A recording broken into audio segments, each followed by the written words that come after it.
Let me ask you about what Donald Trump was doing and saying last night. I'm sure you've heard about it, Dr. Carson. Uh, Fill me in. Well, he said this about your self-described pathological temper. He said that's a big problem because you don't cure that. As an example, child molesting. You don't cure these people. You don't cure a child molester. Pathological, there's no cure for that. What do you make of Donald Trump sort of comparing your issues with that of a child molester? Well, I guess someone needs to tell him what pathological actually means, because it doesn't mean that it can't be cured. So perhaps some of his advisors can actually go talk to some people who understand what that term means and educate him, and then he wouldn't say things like that. What do you think of the fact that he stood in front of a crowd and said those things, or actually said it on a television show? Well, traditional politics is the politics of personal destruction. You try to destroy your opponents. I'm not a part of that. We'll never become a part of that. I'm not going to get into the mud pit just because somebody says something, about me. I'm not going to retaliate. That's what I used to do when I was a kid.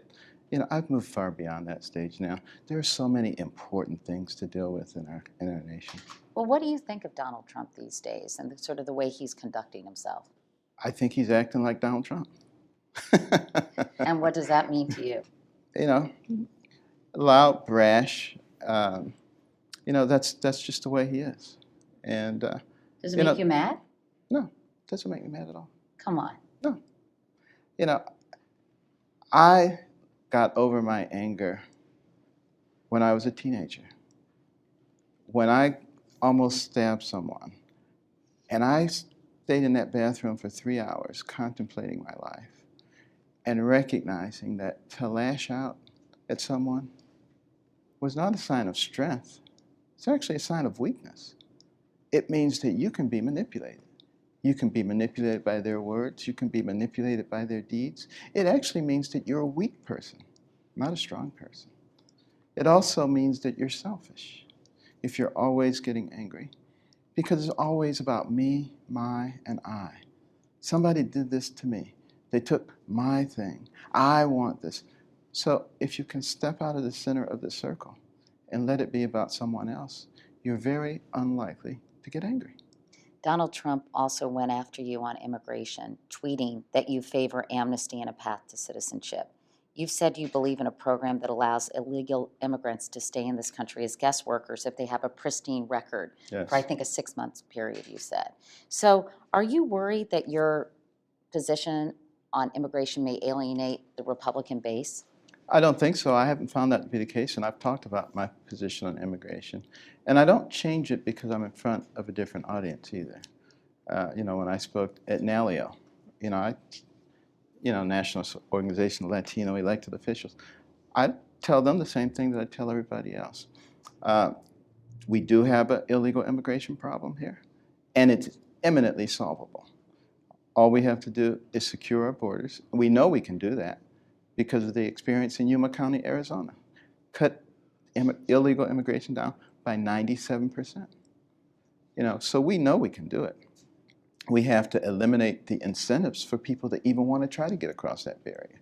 But for the people who are still here, we have to be pragmatic. One of the things you learn as a doctor is to be pragmatic.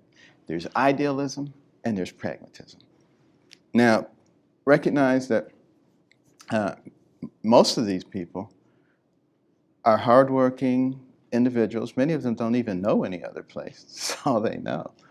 And they also provide tremendous service in terms of farm workers, hospitality workers, and doing many jobs that Americans do not wish to do. So I would give them a 6-month period in which to get registered. They have to get registered. If they don't register, then they're illegal and will be treated as such. But they have to pay a back tax penalty. They have to pay taxes going forward. But now they're above ground. They no longer have to hide. They don't get to vote. They're not American citizens. And there is no pathway for them to become American citizens unless they go through the same pathway that everybody else in the world has to go through. And that would require them to leave the country and apply? Yes. And unless the American people indicate that they would prefer something other than that, I think that's the system that should be utilized.